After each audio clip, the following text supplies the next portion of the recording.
Lordy, I hate marking books. I wonder what it would be like if I made a video of my holidays. Don't let it ever be said I never take my wife on really exciting exotic holidays, because we are in Antigua. No, or on Antigua. It's a boat on the Norfolk Broads.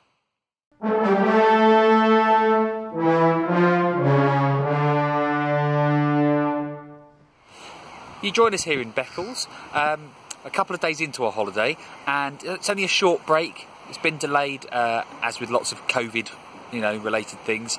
But we are trying to do something a little bit different. We've hired a boat from Richardson's of Stalham, located here, and we've got a 4-night short break. Most people could spend a whole week exploring just this part of the Broads, but we're going further south, a lot further, to here, Geldeston, the furthest south you can possibly take your hire boat. So here we are, just leaving Beccles Yacht Station, and we're about to turn toward Beccles Old Road Bridge. Now the tide is still falling, so if we get under now, we'll definitely get back. But I'm not entirely convinced we'll get under now. So the old Beccles Road Bridge is the lowest bridge on the Norfolk Broads you can drive your own boat through. Every other boat you've got to get a pilot through. And it does look very low. What does it look like from where you are? Is it not going to fit under? Yes. Looks like there'd be a gap. I don't know why I'm asking you, you're a terrible judge of things. I am genuinely nervous.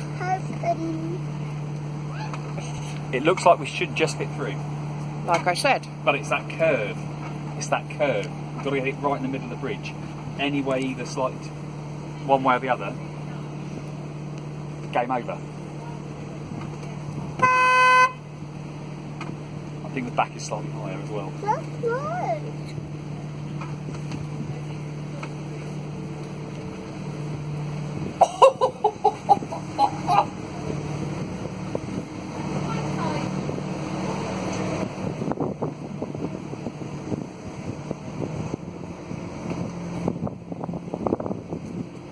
To answer that question, yes, we can get under Beccles Bridge. Here we are on the approach to Geldeston, the very end of the line. We went to Geldeston Locks a few minutes ago in the other direction, and we're just coming up to the main part of Geldeston. As you can see, the rest of the motley crew are here. There's Tyler and Carson, and I can see Spud. Wave, hello. And we already saw Sue. So we're just coming up the last little very narrow part of the channel here up to Geldeston, and then I'll have to turn around. Someone may take a video of that, because I have a feeling it's going to be tricky looking at how narrow it is. Rather miraculously, we did manage the turn, didn't hit anything or run aground, and now we start our trip back to Stalham. I would update that in more detail. Now, it's a bit like climbing a mountain. Lots of people think that hitting the summit is the big achievement, and which is kind of what we've done in this part of the journey. But we're only at the start of the video. The main achievement is getting back down again safely. The main achievement for us will be getting back to Stalham before we are supposed to hand the boat over and then get penalised lots of money for being late. So there's an element of danger and peril for us as we now travel at full speed back to Stalham, which here is 3 miles an hour. 3? It's 3 here, Sue, yeah? Wow. It's good. Oh, feel the adrenaline rush.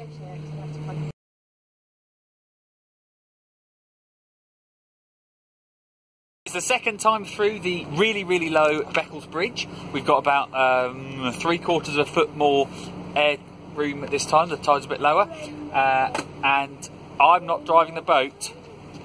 Tyler is. Hello everyone. Good luck everyone. Here we are then on final approach to Beccles Old Road Bridge. Basically, we've got to go right through the middle because that's where the highest point of the bridge is. You can see that little bit of curvature. If we go a little bit too far left or right, we will hit the top. How are you feeling about it, Tyler? Yeah, no worries, fine. How are we feeling about it? How are you feeling about it, Sue? Good. Here we go. We're a little bit off to the left, but we might... No, it looks like we're fine.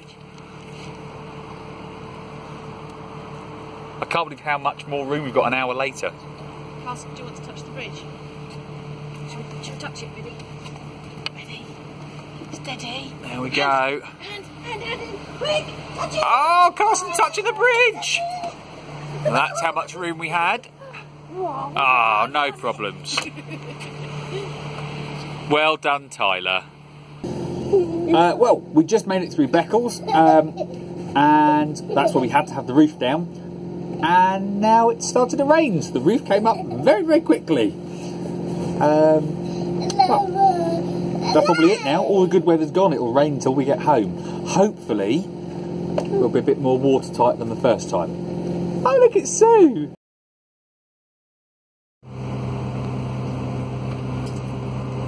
Hello!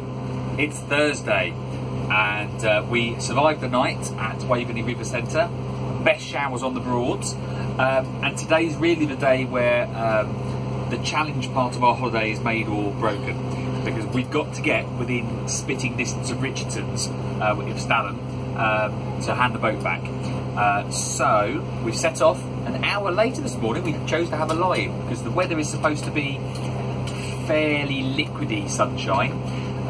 So we're going to motor along. We'll find that there's a little nature reserve. We'll have a walk around, motor a bit more, might see some donkeys, might go to a play park, we'll see. But hopefully, if we judge the rivers and the tides and the moon and everything goes our way, it'll be absolutely fine. Won't it? Okay, so we are approaching the only bridge we've got to take the roof off for. As you can see, the roof is down and it's just sort of starting to spit. It was supposed to be raining by now, so I'm more than happy with this. I've got my friend over there, Mrs. Clark, ready to pull the roof up in double quick time as soon as we're through the very low bridge, which is that one. Tyler and I are well trained in this. We're proper professionals. One hand for the boat, one hand for yourself. Ready? Duck spud!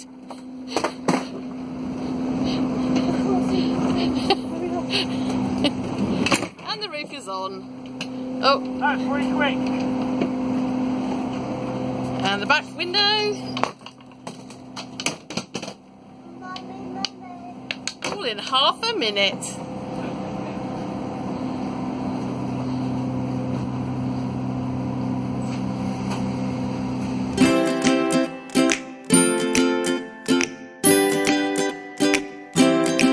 We had a nice little stopover at Burney Arms Nature Reserve and Windmill. So nice that we decided to leave early, because if we just stay any longer, we're going to explode from excitement. Aren't we, Auntie Sue? No. So, we're now going to head across Braden Water and through Great Yarmouth.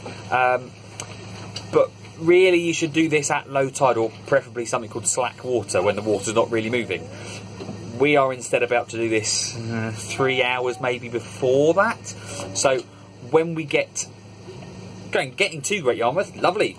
We're going at light speed, but when we come to go up the Bure, we're then going to be battling the tide. People do it though. Other exciting thing about going through Great Yarmouth at not low tide is the bridges are obviously lower. Well, no, the bridges haven't got lower, the water's still higher. So there's a possibility that we won't fit through the bridge without taking the roof off. And it's now piddling down with rain. So things are about to get probably quite exciting, and it will make great TV, but we'll be too busy doing things, probably. We made it through Great Yarmouth, no hassle really. The height indicator said we didn't have enough room, so we started lowering everything, and then there was a closer board that said we did have enough room, so that was a little bit irritating. We half lowered the canopy, got under the bridges, and then when it was clear we got the canopy back up.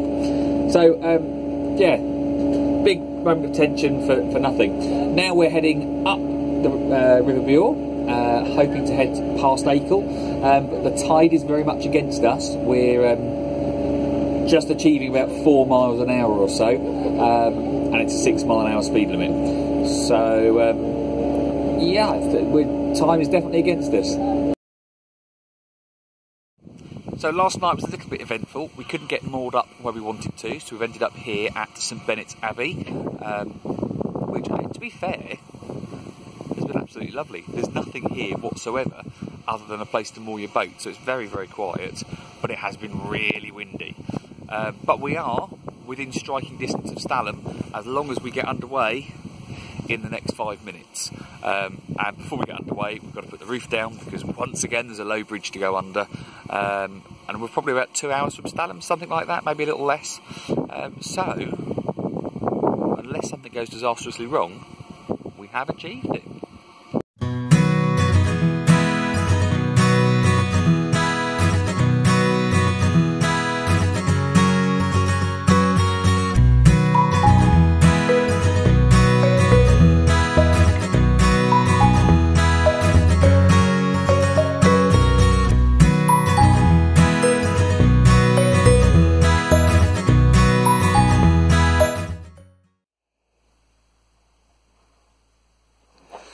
No, I'd make rubbish holiday videos.